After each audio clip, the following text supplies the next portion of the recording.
चुनाव के बीच राहुल गांधी ने देश के सभी कर्मठ कांग्रेस कार्यकर्ताओं को संबोधित करते हुए एक संदेश भेजा है। राहुल लिखते हैं, मेरे प्यारे कांग्रेस कार्यकर्ता, ये चुनाव कोई सामान्य चुनाव नहीं है। ये सिर्फ राजनीतिक दलों के बीच की लड़ाई नहीं है, बल्कि हमारे लोकतंत्र और हमारे संविधान को बचाने की लड़ाई है।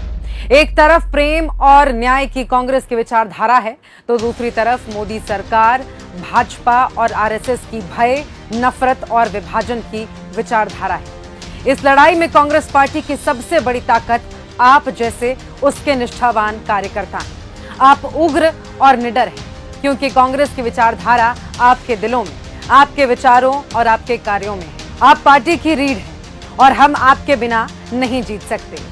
मैं अब तक की आपकी सारी मेहनत की ईमानदारी से धन्यवाद देता हूं। आपकी वजह से ही हम भारत की जनता की बात सुनकर एक क्रांतिकारी घोषणा पत्र बना सके।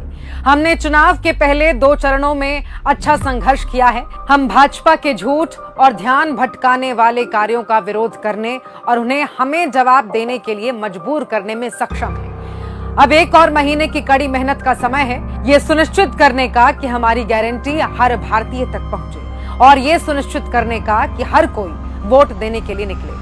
आइए हम सब मिलकर कांग्रेस का संदेश और अपनी गारंटी को हर गांव, मोहल्ले, गली और घर घर तक पहुंचाएं। अब समय आ गया है कि हम घर घर जाएं।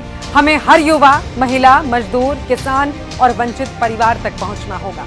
हमें भाजपा की विचारधारा और उनके नफरत के एजेंडे से उत्पन्न खतरे को स्पष्ट करना चाहिए। राहुल गांधी आगे लिखते हैं, मैं इस लड़ाई में अपना सब कुछ दे रहा हूं और मैं आपसे भी यही चाहता हूं। मैं जानता हूं कि जब तक कांग्रेस का एक भी कार्यकर्ता सच्चाई के लिए खड़ा है, तब तक भारत में नफरत नहीं जीत सकती। और हम एक नहीं, करोड़ों, हम सब मिलकर लड़ेंगे, जीतेंगे और देश के हालात बदल देंगे। आपके समर्थन, समर्पण और प्यार के लिए मेरा प्यार और निरंतर आभार।